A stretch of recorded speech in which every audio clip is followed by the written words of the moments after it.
Hello everyone, welcome back to channel. কেমন আছো তোমরা সবাই? আশা করছি ভালো আছো, সুস্থ আছো। তো আমি আজকে কোনো ব্লগ ভিডিও নিয়ে আসিনি। আজকে আমি তোমাদেরকে নতুন একটি রান্না করে দেখাবো। সেটা হচ্ছে ইলিশ মাছ দিয়ে গাটি কচুর পাতলা ঝোল। তো চলো পুরো ভিডিওটা তোমরা দেখতে থাকো কিভাবে রান্নাটা করছি। তো প্রথমে আমি ইলিশ মাছ দিয়ে গাটি কচুর ঝোল রান্না করার জন্য ইলিশ মাছটাকে খুব সুন্দর করে নুন হলুদ দিয়ে মাখিয়ে রেখেছি। তো এবার হচ্ছে আমি একটা মশলা রেডি করে নেব। সেটা হচ্ছে কাঁচা লঙ্কা আর হচ্ছে জিরে। এটাকে আমি শুকনো খোলাতে একটু সামান্য করে ভেজে নিয়েছি। এই ভাজা মশলাটাই আমি অ্যাড করব, অন্য কোনো মশলা আমি অ্যাড করব না এতে। আর এইভাবে ইলিশ মাছ রান্না করলে মুখে লেগে থাকবে একদম। তো দেখো আমি মশলাটা ভেজে এবার হচ্ছে শিলনোড়ায় ঢেলে নিলাম। তো এই মশলাটাই আমি অ্যাড করব। আর এদিকে দেখো আমি যে গাটি কচু সেটাকে একটু সিদ্ধ করে নিয়েছি, যাতে উপরের খোসাটা আমি তুলে ফেলতে পারি। আর উপরের খোসাটাও দেখো খুব সুন্দর করে তুলে এবার হচ্ছে পরিষ্কার জলে আমি এটাকে ধুয়ে নেব। এটার অন্যরকম একটা টেস্ট আছে, যে কোনো কিছুতে দিলে খুব সুন্দর একটা টেস্ট আসে। তো এই রান্নাটা আমার খুবই পছন্দের রান্না। তো তোমরা এভাবে কে কে রান্না করে খেয়েছো অবশ্যই কমেন্ট বক্সে কমেন্ট করে জানাতে ভুলবে না। আর এবারে আমি রান্নার মেন পর্বে চলে এসেছি। তো প্রথমে আমি দিয়ে দিয়েছি কড়াইতে তেল, সরিষার তেল। তার মধ্যে আমি দিয়ে দিয়েছি কালো জিরে ফোড়ন। তো এবার হচ্ছে গাটি কচুগুলোকে আমি তেলের মধ্যে একটু ভাজা ভাজা করে নেব। আর হ্যাঁ, অবশ্যই এখানে নুন হলুদ অ্যাড করতে হবে পরিমাণ মতো। তো আমি পরিমাণ মতো নুন হলুদ অ্যাড করে এবার হচ্ছে আমি এটাকে একটু ভাজা ভাজা করে নেব তেলের মধ্যে। দেখো কিছুক্ষণ নাড়াচাড়া করে আমি কিন্তু এটাকে খুব সুন্দর করে ভেজে নিয়েছি। তো এবার হচ্ছে আমি এর মধ্যে পরিমাণ মতো জল দেব।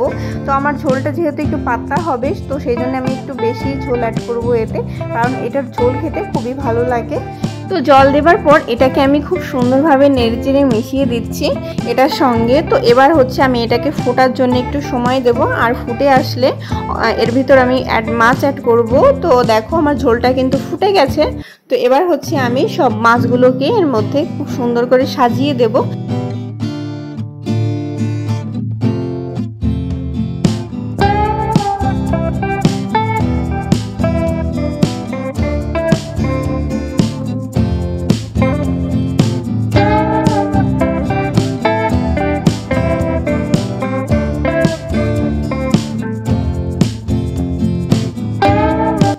মাছগুলো কিছুক্ষণ জাল হওয়ার পর আমি আগে থেকে যে মশলাটা রেডি করে রেখেছিলাম, ভাজা মশলা, জিরে আর লঙ্কা, সেটাকে এখন দিয়ে দিচ্ছি।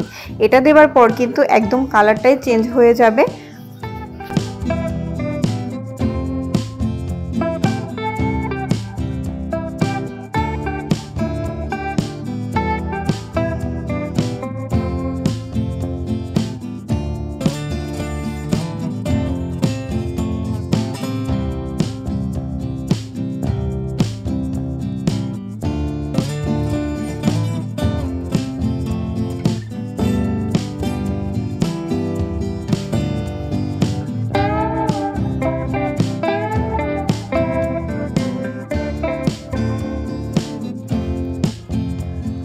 এই তো ফাইনালি আমার রেডি হয়ে গেল গাটি কচু দিয়ে ইলিশ মাছের পাতলা ঝোল।